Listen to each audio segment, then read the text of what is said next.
बड़ी खबर के साथ दिल्ली से खबर आ रही है। दिल्ली के रोहिणी कोर्ट में आज दिन दहाड़े ताबड़तोड़ फायरिंग की गई है। रोहिणी कोर्ट नंबर 2 में हुई फायरिंग में गैंगस्टर जितेंद्र गोगी को दिन दहाड़े गोली मारकर हत्या कर दी गई है। गोगी को पेशी के लिए कोर्ट लाया गया था। हमलावर वकील की ड्रेस में आए थे और इस हमले में जितेंद्र गोगी की मौके पर ही मौत हो गई। टिल्लू गैंग पर फायरिंग का आरोप है। पुलिस की तरफ से की गई जवाबी कार्रवाई में 2 हमलावर ढेर हो गए हैं। न्यूज 18 के आनंद तिवारी की खबर है कि लंच के बाद गैंगस्टर गोगी की पेशी होनी थी, लेकिन लंच के बाद जैसे ही जज अपनी सीट पर आकर बैठे तभी वकील की ड्रेस में आए बदमाशों ने गैंगस्टर गोगी पर दोनों ओर से फायरिंग कर दी। और ये तस्वीरें उसी दरमियान की आपके सामने है। इस वक्त की बड़ी तस्वीर दिल्ली से आप देख रहे हैं, जहां दिल्ली की रोहिणी कोर्ट में दिन दहाड़े ताबड़तोड़ फायरिंग हुई है। आनंद तिवारी हमारे साथ, हमारे सहयोगी रोहिणी कोर्ट से लाइव जुड़ रहे हैं। आनंद, फिलहाल क्या एविडेंस और जानकारी इस मामले में मिली है? जी देखिए प्रीति, मैं सबसे पहले जो चश्मदीद हैं इस पूरे मामले के और पूर्व प्रेसिडेंट हैं सत्यनारायण शर्मा रोहिणी कोर्ट के, उनसे बात कराता हूँ। पूरा सीक्वेंस समझाएंगे। बहुत अच्छी तरह से इन्होंने अभी हमें सीक्वेंस समझाया था। सत्यनारायण जी, आप, मैडम, तमाम लोग कोर्ट के अंदर थे, लंच चल रहा था, किस तरह का सीक्वेंस था? आप जो बता रहे हैं कि जज साहब आए और फिर कैसे फायरिंग हुई? देखिए, जज साहब ने जैसे ही लंच के बाद डायस पे बैठे, जितेंद्र गोगी जो गैंगस्टर हैं उनको कोर्ट में पेशी के लिए लाया गया था। वो कोर्ट में बैठे हुए थे। इसी दौरान जो असाइलेंट थे वो लॉयर्स की यूनिफॉर्म में कोर्ट रूम के अंदर आए और उन्होंने गोगी के ऊपर फायरिंग स्टार्ट कर दी, जिससे कि गोगी की जो डेथ है वो एट द स्पॉट मतलब तो नहीं हुई, बट उसको सीरियस कंडीशन में हॉस्पिटलाइज दिल्ली पुलिस ने करवा दिया। दिल्ली पुलिस ने ही जो असाइलेंट थे, 2 असाइलेंट को मौके पे ही ढेर कर दिया था। इसी दौरान हमें ये भी सुनने को मिला था कि एक लेडी लॉयर के भी शायद पैर में गोली लगी है, ये भी सुनने को मिला था, बट वो भी कंफर्म नहीं है। सर, बताया जा रहा है जो दिल्ली पुलिस से 30 से 40 राउंड यहाँ पर फायरिंग हुई है। सर, जज साहब जिस चेयर पर बैठते हैं, ये जो दोनों बदमाश आए थे उस हमने देखा एक जो ढेर है वो आपके काले कोट पहना हुआ है। कोर्ट रूम में कितने लोग उस समय थे? लंच टाइम में था, पुलिस की मौजूदगी में गोगी था जब? देखिए, पुलिस सिक्योरिटी अच्छी एक तरह से सिक्योरिटी थी उसके साथ में। यही एक बड़ी वजह रही जिसकी वजह से कि दोनों असाइलेंट को एट द स्पॉट ही एक तरह से न्यूट्रलाइज कर दिया गया। अब कंसर्न सिक्योरिटी को लेके आता है, क्योंकि आज असाइलेंट और जुडिशल ऑफिसर्स जो प्रेजाइडिंग ऑफिसर थे कोर्ट में, जो प्रेजाइड कर रहे थे कोर्ट को, उनके और असाइलेंट के बीच में सिर्फ 1 मीटर की डिस्टेंस थी। तो जहाँ पे लॉयर्स खड़े होकर एक तरह से आर्गूमेंट्स करते हैं, आज वहाँ पे एक असाइलेंट की डेड बॉडी पड़ी हुई है। इससे आप अंदाज़ा लगा सकते हैं कि जिस कोर्ट को हम कहते हैं कि टेम्पल ऑफ जस्टिस है, वहाँ पे भरे कोर्ट रूम के अंदर वहाँ पे इस तरह का वाकया होता है, ये अपने आप में एक बहुत ही सीरियस इशू है। हमारा ये कहना है कि इस तरह के जो इंसिडेंट हैं वो फ्यूचर में ना हो, इसलिए जितनी भी डिस्ट्रिक्ट कोर्ट्स हैं उसकी सिक्योरिटी या तो CISF को और या CRPF को हैंड ओवर करें। एक महिला वकील भी हमारे साथ है। मैम, आपने क्या पूरा सीक्वेंस देखा? और जाहिर तौर पर डर का माहौल होगा जिस तरह से ताबड़तोड़ फायरिंग हुई है 30 राउंड। बिल्कुल डर का माहौल है। मैं तो बहुत डर गई थी।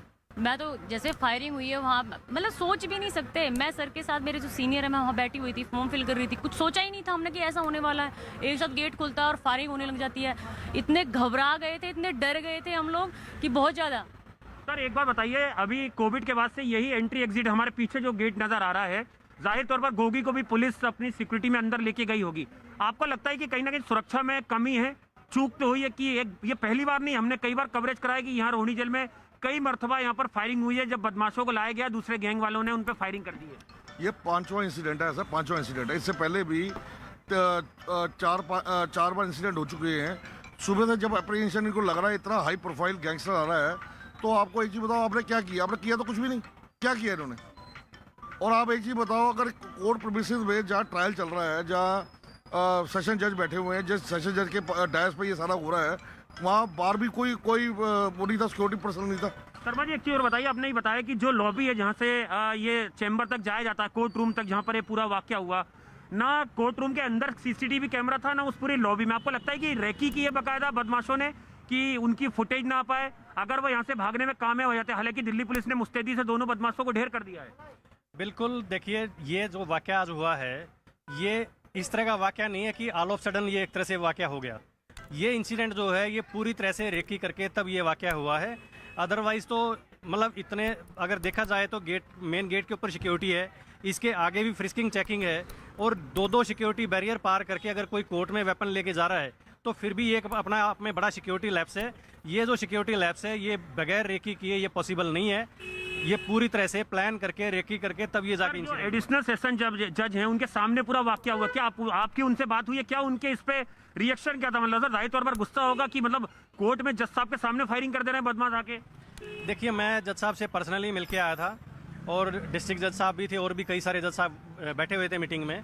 तो उस टाइम पे हमारी भी ड्यूटी बनती है कि जज साहब का भी हालचाल पूछें और बाकी कोर्ट स्टाफ है उनसे, उनके बारे में, लॉयर्स के बारे में, सबका सिक्योरिटी का इशू था। तो मैं उनसे मिला था। जज साहब भी काफ़ी एक तरह से अपसेट थे इस पूरे वाक़े से।